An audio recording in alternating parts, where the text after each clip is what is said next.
Hello, everyone, and welcome to Growing Together, a gardening podcast with me, John Lamb, and Don Kinsler, a lifelong gardener and the North Dakota State University Extension horticulturist for Cass County. Don, how are you doing today? I'm doing great. I'm enjoying these fall days, sunny, crisp air. I'm enjoying it. It's getting a little cool, isn't it? Yeah, it is. I'm finally starting to see some I think this is the weekend I can clean up some plants. You know, some things are going to give way. The growing season, a good long growing season. It was a great long one. And so even though now widespread frost pretty much all across the region, I love working outside on these crisp days, the sunshine, and I really enjoy the fall of the year. Especially like when you have that full bright sun, even though it's cool outside, you just being that difference from stepping outside of the shade and into the sunlight, you just feel so much warmer. It just affects you so much more, doesn't it? You do. And you know, a famous landscape architect, Piet Oudolf from Holland, one of his famous lines that I've never forgotten was, "Learn to enjoy the browns of autumn." And, you know, when you take a look, all of a sudden, and that really sunk in with me, because when you look around, even though frost has, kind of brought everything to an end, there are color shades, kind of the muted coppery colors, and the trees are aflame, until they drop their leaves. But there's so much richness to the colors. The long shadows have fallen, so I'm enjoying that. And speaking of trees, today we have a guest that we'll visit with in a minute, Quincey from Carr's Tree Service. We're going to talk about trees and arborists and all what they do. Well, you got a question from a reader first, though, right? I do. By the way, thanks to everyone who writes in. And Roger wrote in, sent a photo. He said, "Don, these came up in our carrot patch. It appears to be Queen Anne's lace. What do you think?" Okay, and the photo that Roger sent, I'll paint a picture. How about that? Show and tell on a podcast. How's that? Yeah. Well, anyway, the photo that I'm showing to John and Quincey here is of a flower cluster, a white flower cluster that rose up above the foliage. And a nice white flower. It's on pretty long stems, it looks like. Long stems. Yeah. And so anyway, okay, is it Queen Anne's lace that might have arisen? So if a person takes a little look at, okay, what exactly is Queen Anne's lace? Okay, Queen Anne's lace is the European heritage plant of our domesticated carrot. Really? So Queen Anne's lace is what our cultivated carrot derived from. And so Roger also sent a photo of the root. And the root is kind of carrot-like, orange. It's got kind of hairiness growing from it. And so if you do a little online search of Queen Anne's lace, it'll show that the root oftentimes is a little more hairy than the carrot that was derived from Queen Anne's lace. But it's interesting. Both Queen Anne's lace, the native species of carrot, and carrot, both of those are biennials, meaning they grow 1 year, over winter, and then the second year, they produce the flower and seed. Okay, so now the question is, in his row of carrots, was there Queen Anne's lace seed in there? But when I take a look at the carrot root, it's quite orange. And Queen Anne's lace, the root is kind of carrot-like, a small carrot, but it's more yellowish. So I believe that it's actually a carrot that has gone to seed. Now, I mentioned that carrot and Queen Anne's lace doesn't blossom until the second year. For example, if you take a carrot root, overwinter it in your fridge, plant it out next spring, it'll go to seed. Okay, because that's what a biennial does. But anyway, if carrots in your row, if a certain individual gets just the right environmental conditions, maybe just enough coolness or it had more sensitivity, they'll sometimes produce a flower that same year. It got enough environmental triggers to send up a flower. And so I believe what Roger has, instead of a Queen Anne's lace seed that got in his packet, I think it's probably a carrot that just decided to blossom a year early, which sometimes happens. So thanks again, Roger, for sending that in. And anyone who would like to send in a question, whether it's a problem or something that has done really, really well and you want to share it with everyone, send me an email, donald.kinsler, Kinsler, at ndsu.edu. And thanks, Roger. Very interesting discussion. Well, Roger, keep us posted. I'm very curious when he digs up his carrots to eat them, how the other ones turn out, how everything turns out, because you may still have a lot of good time left to keep those carrots in the ground, right? Yes, I have not dug ours yet. They're going to be the final thing that comes out of our vegetable garden because the cool weather does improve the sugar content in the carrots.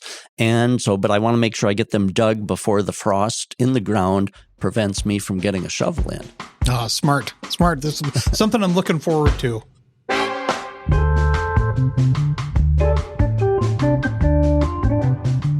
Well, here we've got Quincey Circo from Carr's Tree Service on joining us today. So, Quincey, welcome to the show. Yeah, thanks for having me on. So, Quincey, tell us a little bit about Carr's Tree Service. Yeah, Carr's Tree Service, we have been around for a little over 50 years now. We celebrated our 50th anniversary 2 years ago. We are headquartered in Otter Tail, Minnesota. And then we have satellite locations throughout the state of Minnesota and into North Dakota. I manage our Fargo-Moorhead area. And really what we do, we have three main divisions. We have our private residential, utility, doing vegetation management with utility companies. And then we do a lot of government work. So that's DNR land or city, municipal, county work. And so you've been in the region for a long, long time. Yeah. Carr's Tree Service. Yeah, we have. The Fargo area, we've been in this area for 6-7 years. We've been steadily growing in this area. But yeah, we've been in the Lakes area for quite some time now. And how long have you been with Carr's? I've been with Carr's for just over 8 years now. Oh, that's super. Yeah. Oh, that's interesting. And of course, tree services are so important to all of us because anyone who has trees, it seems at some point you need a tree service. For example, we had a number at our own yard. We had a number of poplars. Many of them were fairly small, but they did what poplars do after these were probably 30 years, and they had died. Some of them weren't real large in diameter, so I was able to cut them down myself. Okay, one of the big ones, of course, the other story, me falling out of the tree with a chainsaw on a ladder, which is why we hire it done, why I should have hired it done. But anyway, some of the small ones I had cut down myself, but yet that stump was remaining there, and it was interfering with what I wanted to replant. So I hired Carr's to come in and grind the stumps. So it's interesting. Almost all of us who have trees in our yard, at some point, we're going to need an arborist and a tree care service. So this is a subject near and dear to almost anyone who owns a tree. So it's interesting. And of course, with a 50-year track record like Carr's has, you guys have probably seen almost everything, I would suspect. And so let's talk about you a little bit. How did you get into the tree care business? Yeah, I came into it thinking it was just going to be a summer job for me to fill a gap before I went back to school, and I ended up really enjoying it. It's a lot of fun. We get to be outside all year round. Running chainsaws and chippers and going up in boom trucks, doing removals, pruning, and I just stuck with it. I spent a few years running a utility crew doing trimming, removals, just all around vegetation management for utility companies, and then I spent a few years doing more of the private residential work in Fargo, and then our team kept growing in the Fargo area, and now I'm the area supervisor. I mainly do consulting and then just managing some of our government contracts as well in this area. Sure. Now, many of our careers take different paths and diverge at certain points. And so, did you have training in tree service or tree management? Did you have any education in that, or did you learn mostly by doing? Yeah, really learned everything from doing. When I started, I had very little knowledge of trees or anything to do with the industry. And that's one thing I think we do a really great job at Carr's Tree Service is just training and developing people into different roles. And that's a really fun part about my job is seeing someone come in with very little experience. Maybe they're just out of high school or they're kind of finding a different career path, and then just training and developing them and seeing their progress through the years is a lot of fun. Yeah. How large of a staff do you have in the local area here? In Fargo, we have between 20 and 25 employees. Kind of depends on the type of year or time of year. And then we can always pull other resources from other areas. Like when we had the storm this summer, we had, I think, 6 or 7 additional crews from other areas that came and helped us out in the storm this summer. When something like that happens, like the storm this summer, how does that affect? Because I'm sure all of a sudden you're deluged with lots of calls. People have big limbs down or whole trees down or trees that need to come down.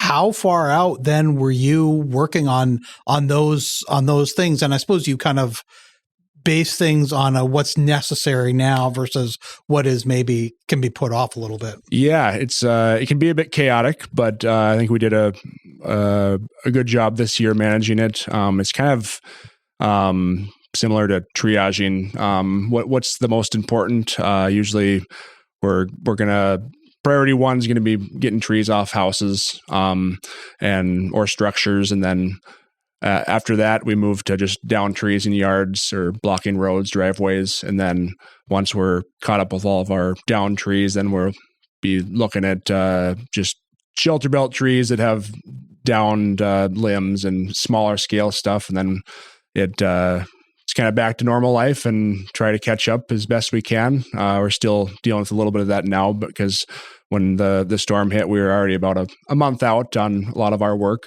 But most of our regularly scheduled work has to put a pause to that and focus on a lot of the emergency stuff. Yeah. And I suppose that's the advantage of having more than one location within a region so that when there is a hot spot of storm damage, then you can bring in crews from other locations too, which I'm sure helps the response time. Yeah, that helps a lot. And we dealt with the same thing. It was 2-3 years ago. Alexandria got hit by a pretty devastating straight line wind storm.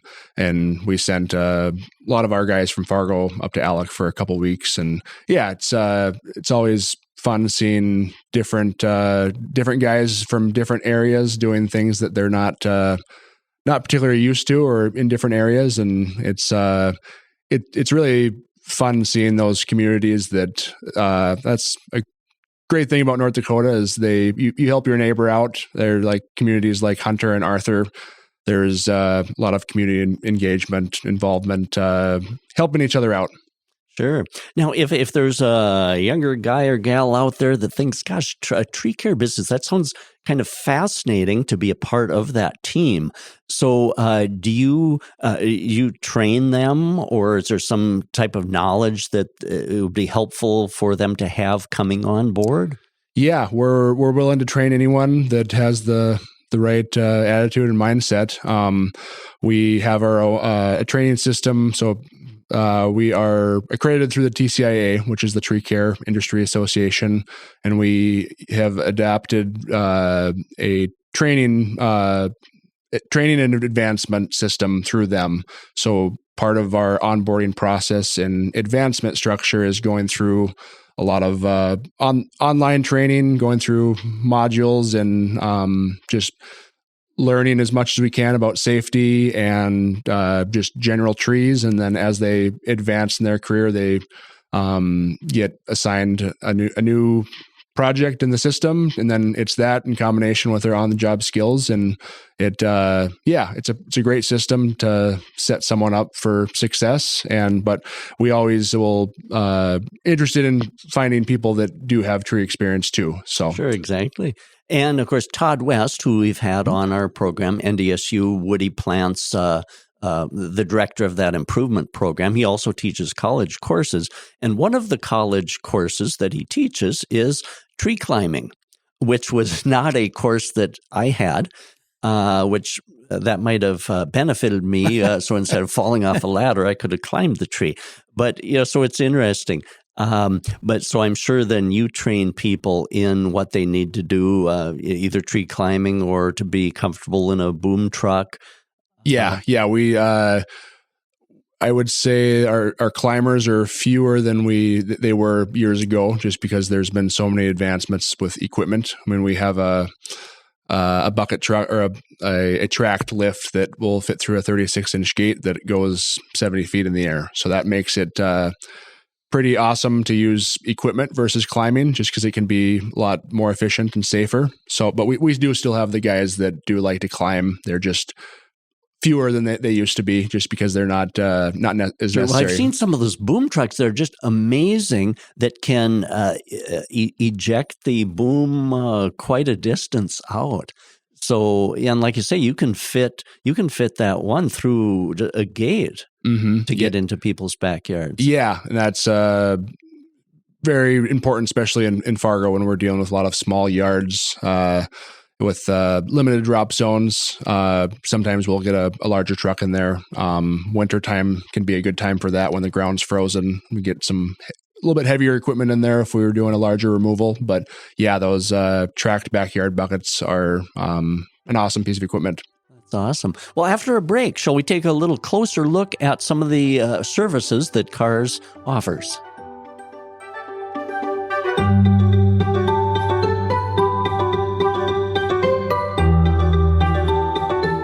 Get 6 months of local news for just $2. You get unlimited access to the news and information you need to stay connected to your community. Visit inforum.com/subscribe to get 6 months of local news for just $2.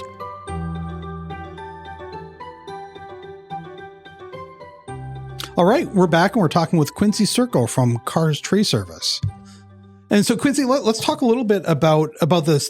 What is a certified arborist, and how many does Carr's have? Yeah, so I'm a certified arborist as well, and I believe at this moment we have about 22, 23 certified arborists company-wide. Most of our consulting arborists are certified, and the certified arborist is a credential through the ISA, or the International Society of Arboriculture, that number one, you need a combination of either education or experience in the industry, and then it's a exam you take, and then there's continued education every year, whether that be internally or conferences. I go to a number of conferences each year to keep learning and keep that credential up. I mean, that's a big part of the industry, is where things are always changing. So that's something I enjoy, is constantly learning new things and keeping up with the industry. So hiring a business that has certified arborists is quite important. That gives quite a measure of reliability that company, that these are trained people, and that certificate carries quite a weight. Yeah. Not every tree care company has a certified arborist, and that's you can certainly hire someone that's not a certified arborist. But especially when it comes to pruning or plant health care, or just really caring for your trees on a little bit deeper level, that's definitely important to find a certified arborist, and that they just have a little bit more knowledge when it comes to tree care in general. Yeah, exactly. And of course, to me, I place as much emphasis on that as hiring an electrician that is certified. Right. As well. Sometimes you don't want someone that, that maybe isn't doing this seriously to be working on something as important as a tree can be. So, let's talk a little bit about some of the services that Carr's and other tree care companies provide. And of course, emerald ash borer, the insect that has devastated millions of ash trees across many, many states. And of course, it's in Minnesota, it's in Manitoba, South Dakota, and within the last year or so, it was detected in North Dakota, in Lemoore County. So we all suspected that, if it was in Clay County, Minnesota, it would jump the river, be found in Fargo or along the river next. But it didn't. It was found in Lemoore County, which is not along the Red River. And so it kind of made that jump. So, which is alarming. The North Dakota Department of Agriculture has traps around the state monitoring to see if that is in other locations. But of course, this is so important because we know that it's probably going to march into North Dakota. So emerald ash borer, of course, devastating to ash trees. Now, some cities, including Fargo, are proactively removing ash trees to get started on something new.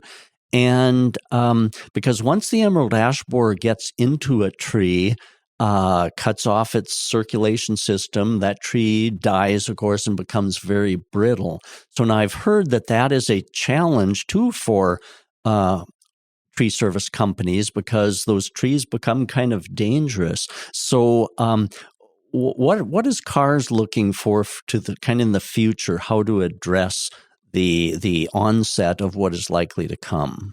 Yeah, that it's definitely a hot topic the last few years with, I think it was found in Moorhead in 2023. And yeah, we're all shocked that it hasn't been found in Fargo yet. And the biggest thing is being proactive and having a game plan for your ash trees. That's going to be dependent on where you're at, location. In Fargo, generally we're recommending either treatment or removal at this point. Just having that plan of what you're going to do. If you're not going to treat your trees right away, then planning to remove that in the next couple of years and replant something else. Sure. And so speaking of that treatment, now if a person has a beautiful specimen type ash tree that's providing good shade in your yard and a person wants to preserve that tree, let's talk about the treatment, the insecticidal treatments. So does Carr's provide that? Yeah, we do. We do. Tell us about the process of how would you treat a tree, an ash tree? Yeah, so with ash trees, that's typically going to be done with a trunk injection. So we'll drill a series of holes right at the root flare and inject a insecticide into the xylem tissue, which I always explain is essentially the tree's plumbing system, how it uptakes water. And then that protects that ash tree for 2 years. So it's a very effective treatment. It's same thing that the city of Fargo and a lot of different municipalities are doing. We actually did about 500 for the city of Fargo the last 2 years. It is very cost effective compared to the other alternative if that tree dies and has to be removed at that point. Sure, because I've heard from some other states too where removal of a dead ash tree, because they do become so brittle, that removing them gets to be even a little more expensive than if one were to remove a recently dead tree or something that didn't die from emerald ash borer. Is that treatment, the injection, what's taken up into the tree, is that a deterrent for the emerald ash borer, or does it actually kill it? Good question, Ben. Yeah, so the best case is to use it as a deterrent to treat pre-infestation. But if there are larvae in the tree, it will kill any larvae that are currently in there. But it's a conversation to have with how much decline that tree has already had. If we're at 25% canopy decline or less, we can still treat it. It's just having those expectations where you're probably going to have to do some pruning, removing those dead limbs that it's already affected. But in best case scenario is to get your ash trees treated pre-infestation before it's in your neighborhood. How do you tell? How does a homeowner tell if their tree is has the? I mean, I'm guessing if it, like you were saying, if it's 25% of decline, and if it's looks unhealthy, but I would think that sometimes you can. Yeah, Quincey, like you mentioned, it interferes with the tree's plumbing system. It starts the borers inside start disrupting that flow. So then soon you develop dead branches up and in. And of course, if that progresses too far, that tree might not be salvageable. So as you mentioned, Quincey, the importance of getting that treatment quite early or even before. I think the foresters indicate that if emerald ash borer has been detected within, I think they're saying maybe 15 miles or so, Oh, wow. that then if you have an ash tree you want to protect, of course, I suppose there's always the danger. What if that tree? What if your tree is the one that is that initial tree? Starts. Okay, you may not have a 15-mile radius. Maybe you're the unlucky one who's ash tree, and so then, how does a tree owner, make that determination? If you want to save it before it's 25% dead already. Yeah. The conversation I always have with people is how valuable is that tree to you? I just visited with a gentleman yesterday that had probably 20 to 30 ash trees in his yard. There was probably 4 or 5 of them that were good mature trees, and then there's a lot of smaller volunteers that were had codominant stems. They were just not worth treating. So it's finding a balance of which trees do you want to treat and protect versus which ones might make sense just to not invest the time and the money to treat them and just remove and replace there. But back to what you said about some of the signs and symptoms. How do you identify if your tree is in trouble? Yeah, usually the one of the first signs is going to be tip dieback. So that just means that the very, very top of the tree will start dying from the top down. And that's because what happens is the emerald ash borer, it's a flat-headed borer. It bores into the tree and it lays its eggs, and the larva is what actually causes the damage in there. And when those larvae move around in that tissue, that's what blocks the water, and the top of the tree is going to be the first affected. The next signs are going to be D-shaped exit holes in the bark. They are very pronounced D-shaped. I get a lot of questions on other exit holes from other insects throughout the year that are not that pronounced D-shaped. They're more circular or smaller, but once you see it a couple times, you can't miss it. When you say D, do you mean a capital D?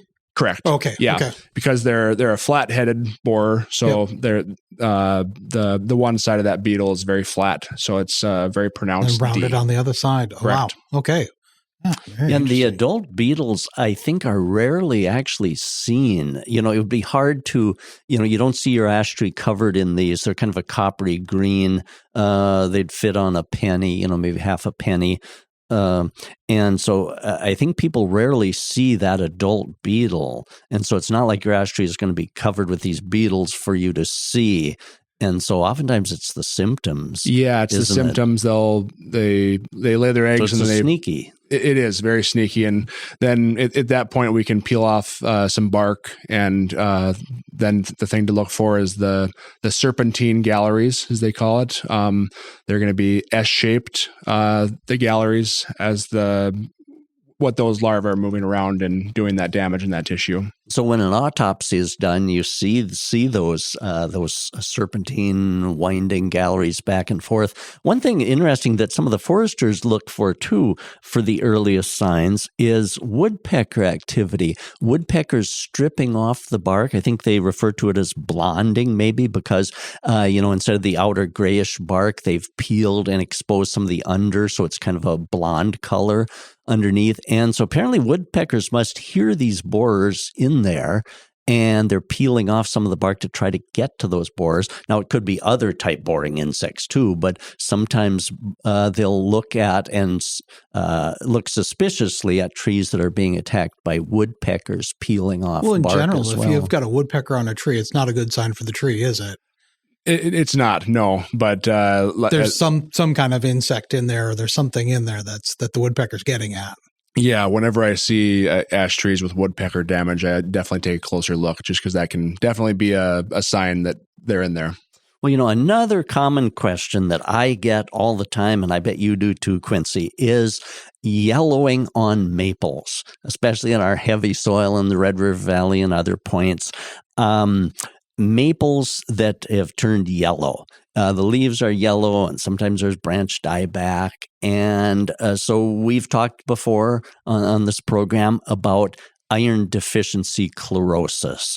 And so I'm sure you encounter that a lot also, Quincey. Yeah, we do, especially this year. That it seems to be we get a lot more chlorotic maples in wet years just because they're being depleted with nutrients. But yeah, that's a common question, especially this year. It is iron deficiency it's going to be a lack of chlorophyll in the leaves. Chlorophyll is the green part of the leaves, and that's typically going to be caused by a lack of iron. And really the approach with that is we have quite a few different options. Oftentimes with maples, what I'll see is there's something that they could be doing themselves to help the solution. A lot of times people will be overwatering their trees. I visited with someone this year that was running their sprinklers every day this summer while we were getting all kinds of rain as well. And it was just a matter of they were getting so much water that they were depleting the soil of nutrients. Sure. And so that wet, gooey, heavy clay soil, I guess if I was a maple, I wouldn't want to take up iron out of the soil either. So now, so does Carr's have iron applications that you do for people? You mentioned like there's some homeowner type products that can be applied. Yeah. There's I usually say there's usually three kind of a good, better, best solution. The kind of the lower end is those iron tablets you can buy at the hardware store. But oftentimes with maples, it's more of a root issue. You got to get down to the root cause of the issue, and at that point, kind of the best approach would be doing a full root excavation, maybe pruning off, doing some root pruning, doing a soil sample, possibly some soil amendments, and then going from there. That's usually going to be more than a homeowner more effort than they want to put into it. A good option is just a trunk injection of iron and manganese. We use a product called Verdure. It's a direct injection of iron, and you'll see good visible results. You'll have a good green up for a couple of years. But the only thing with that is it's really not solving the actual problems. You're not, you're bypassing the way that the tree normally uptakes iron. Sure. You mentioned manganese. That's interesting because manganese isn't often mentioned, but along with iron, manganese shortage can also be kind of a problem that compounds that too. So it's good to hear that injection includes that as well. Yeah, and that's a trunk injection. Another great option is just we also do deep root fertilization. That's also going to help with those good nutrients in there. That maybe not so much for a mature maple, but newly planted tree within the last 2-3 years, deep root fertilization can be a great option. It's interesting, like autumn blaze maple, one of the most common maples.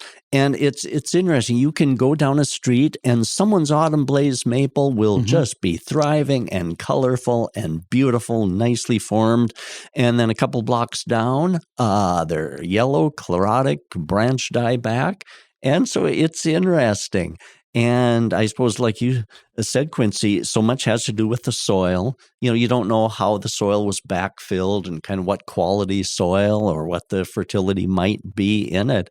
And I suppose you see that too in your work with maples. Yeah, I sometimes don't make people very happy when they start talking about autumn blaze maples. That's not one of my recommended species.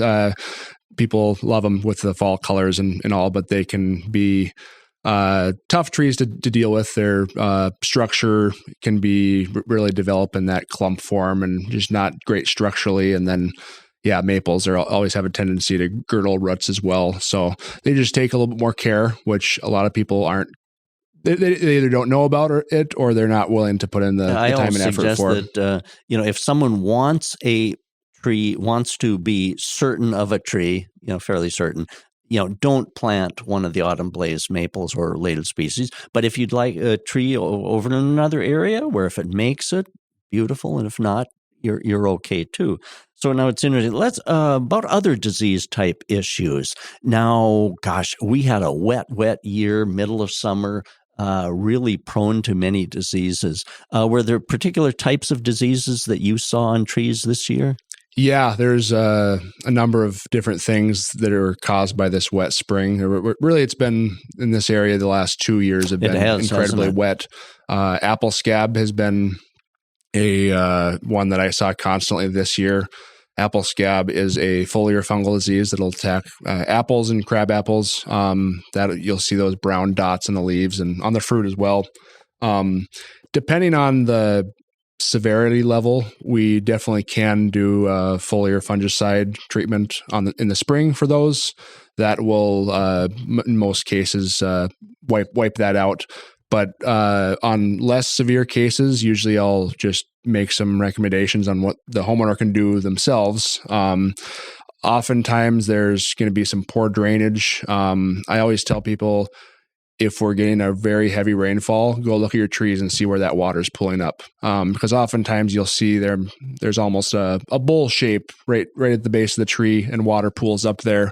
That's not a great thing for your trees. You don't want that constant moisture like that. Another thing is mulch around your trees is something that I talk a lot about with people. People don't do it enough. There's so many different benefits of mulch. Number one, keeps the grass away from the mulch, because trees and grass are not friends when it comes to water and nutrient management. It keeps that grass away because the grass is going to be competing with for water and nutrients. And then it also just is a great natural fertilizer for that tree as well. It kind of mimics the natural setting that a tree is supposed to be grown in, That mulch is so important too, because just last week I got an email from someone who's a young type tree, maybe it had been in place 4 years or so. It wasn't doing well, and so we're kind of assessing what might be going wrong with it. And in the photo, I enlarged it, and down at the base of that tree, the tree was growing in grass. Down at the base of the tree were sharp lines, a series of sharp horizontal lines, string trimmer. And your mentioning of the mulch is so important, because then for mowing, and then we aren't using string trimmer next to it, and string trimmer has caused the death of many young trees injury. And so, Matt, I love that idea of the mulching around trees like that. That is awesome. Well, shall we take a quick break? And then after a little break, let's talk about tree trimming and tree risk and go from there.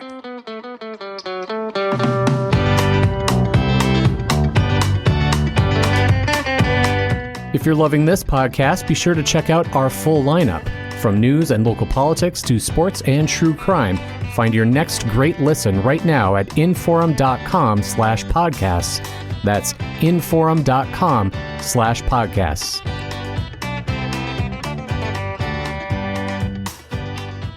All right, we're back, and we've got Quincey Circo from Carr's Tree Service here with us this week. Let's talk a little bit about risk assessment and, like how people can tell you. We talked about a little bit with the emerald ash borer. One of the signs is that it dies back from the tip. Well, from the ground, maybe not everybody can see up in the air and knows what to look for in a tree, but what should people look for healthy trees? How should people tell? When should people call you? Sure. Yeah. I have a tree risk assessment qualification myself, as well as quite a few of other of our consulting arborists do.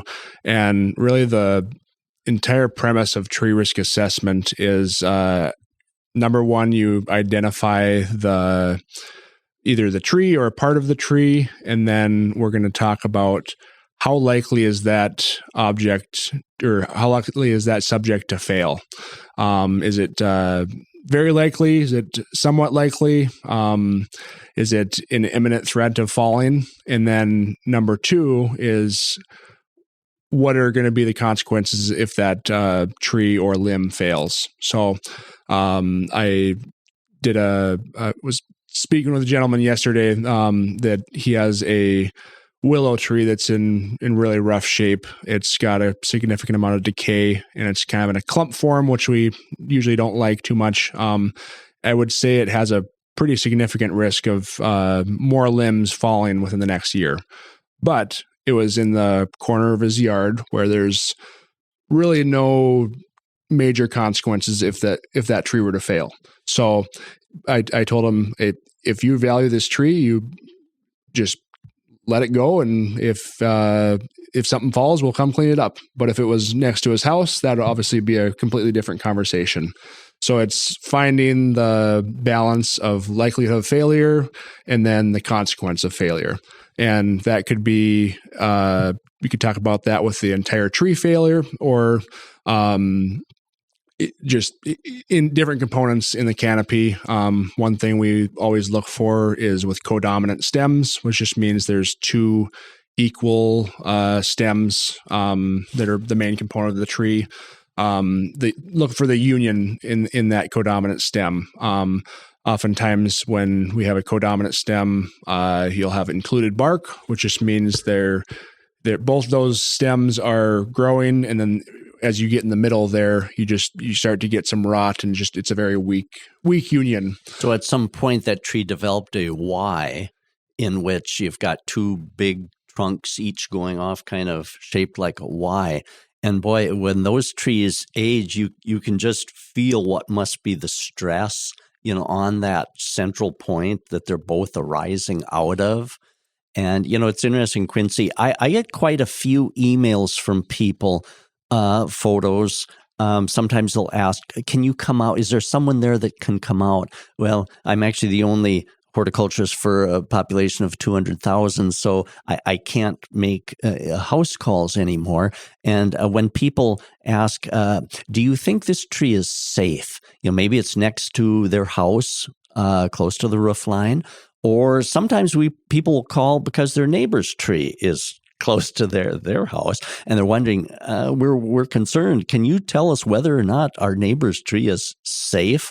And of course, my response in all cases is that to determine if a tree is safe is a specialized field of arboriculture called tree risk assessment. That risk assessment is an educational process that people go through to become a tree risk assessor, and that no one at NDSU has that training.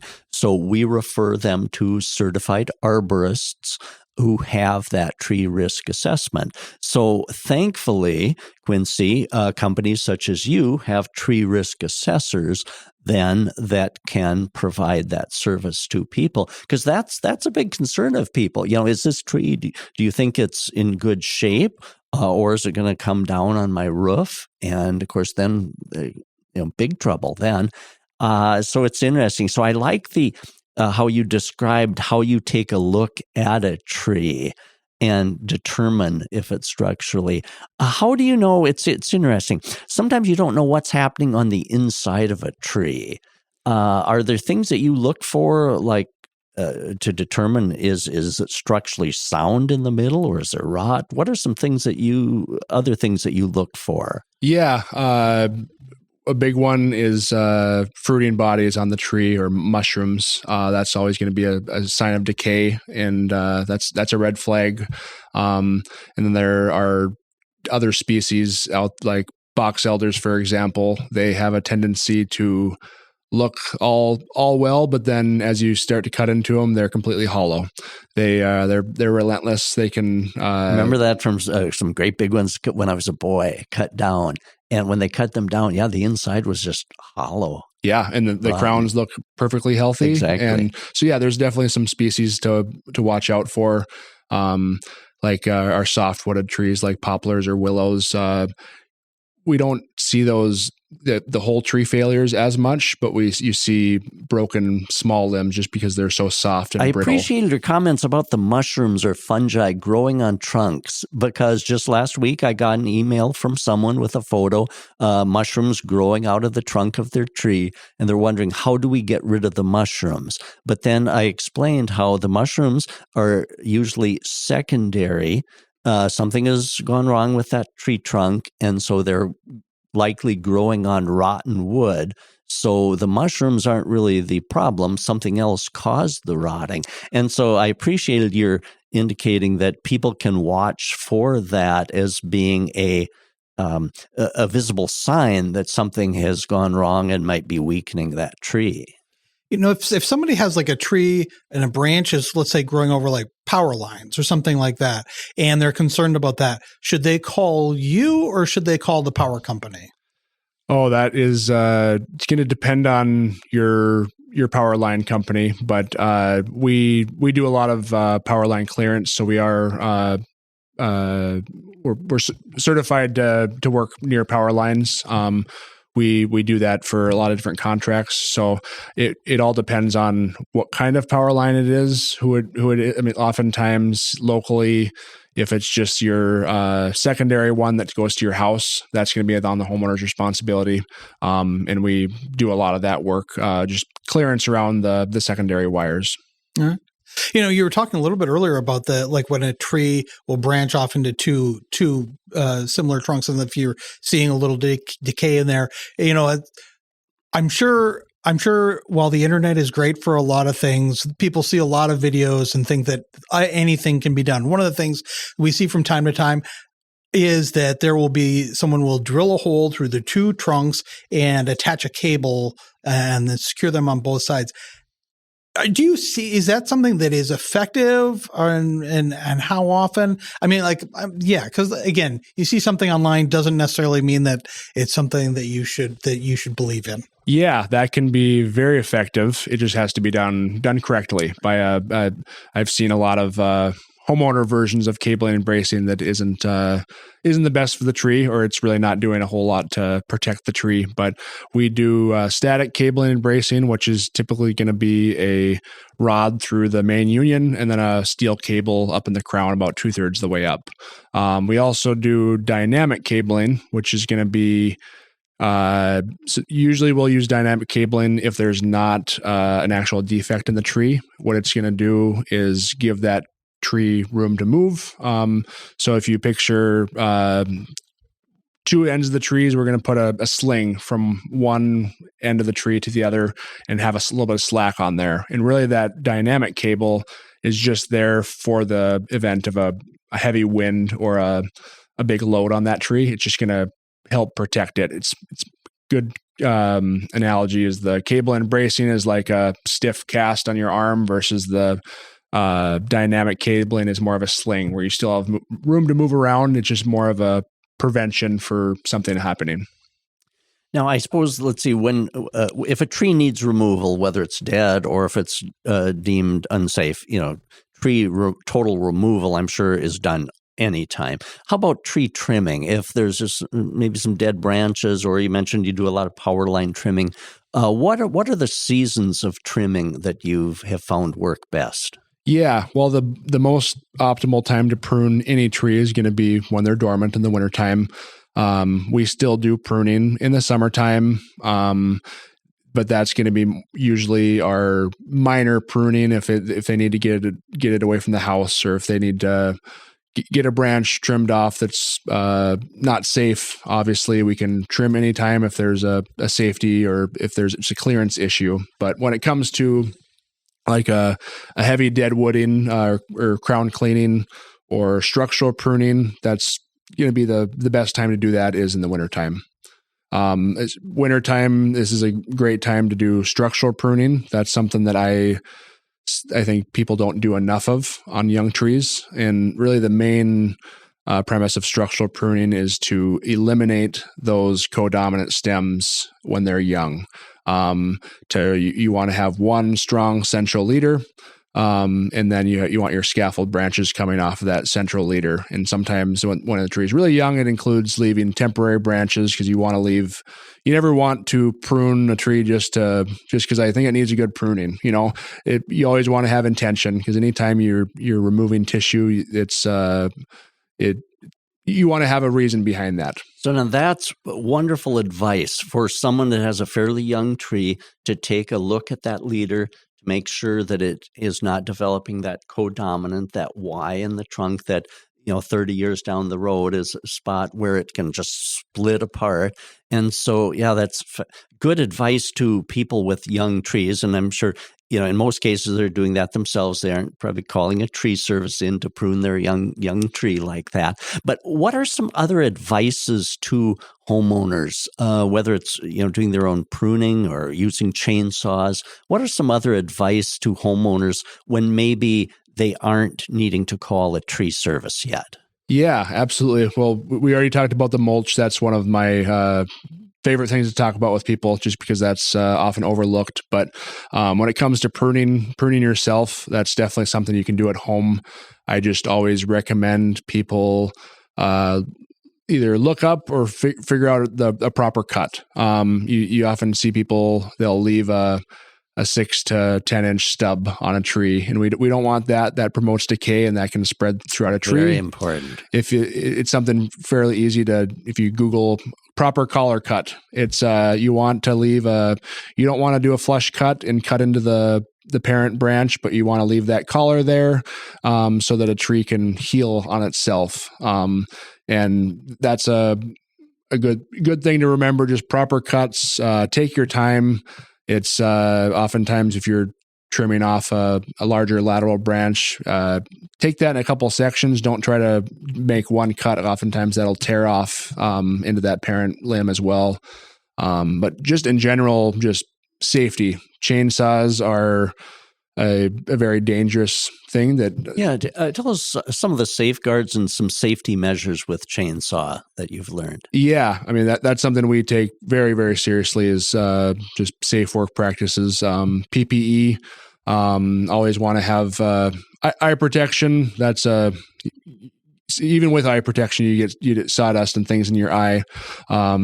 We require all of our guys to wear chaps at all times when they're cutting on the ground, and that is chaps that go over your legs, that if in the event that your saw slips and you were to make contact with your leg, there's all kinds of Kevlar fibers in there that it would immediately get into that bar and instantly shut that chainsaw off. And if you've ever had a saw go into a pair of chaps, that it's not a fun process getting that saw. Sometimes we'll ruin them with that Kevlar, which is obviously a lot better than cutting your leg off. And exactly. Yeah, wow. It's incredible what a pair of chaps can do. It saves a lot of lives. That based on the research in the industry, your legs are going to be the most affected when it comes to chainsaw cuts. That, and then just general kickback. So if you are using a chainsaw, the tip of the bar is going to be the most dangerous part. In specifically, the top part of the tip of the bar is going to have the most risk of kickback. And what kickback is, if you are cutting with the tip of the bar, it comes back right at your face. And that's why having a saw with a chain brake is really important as well, because that chain brake will, as it kicks back, that engages the chain brake and shuts the saw down as well. I have a healthy respect for chainsaws. Yeah, so thanks for those tips. Yeah, I didn't grow up with chainsaws. I've had to use them a couple times over the years. I'm always very leery. So yes, it's good to know that there are people to call who can come and do the job for you, and train people who are certified and know how to use tools that, if you're like me, you're not always comfortable with. Well, this has been good discussion. What are some ways that people can get a hold of you? Yeah, I'd say the best way would be to either reach out on our website. Have contact information there. Otherwise, if you have specific questions, you can shoot me an email. That's Circo, QCIRCO @carstreeservice.com. That's Cars with 2 R's. Check us out on social media. We have specials and promotions and just shows a little bit about what we do. Well, this has been good discussion because, trees are so important to people, both young trees, but, as they age, a tree has a tremendous value. And so it's wonderful to know that there are tree services who can keep our trees growing wonderfully. All right. Well, thanks a lot for coming by. Don, if people have questions for you, what's the best way to reach you? Send me an email, donald.kinsler, KINZLER, at ndsu.edu. And thank you, Quincey, for joining us. Wonderful. One of my favorite topics is trees. So thanks again for joining us.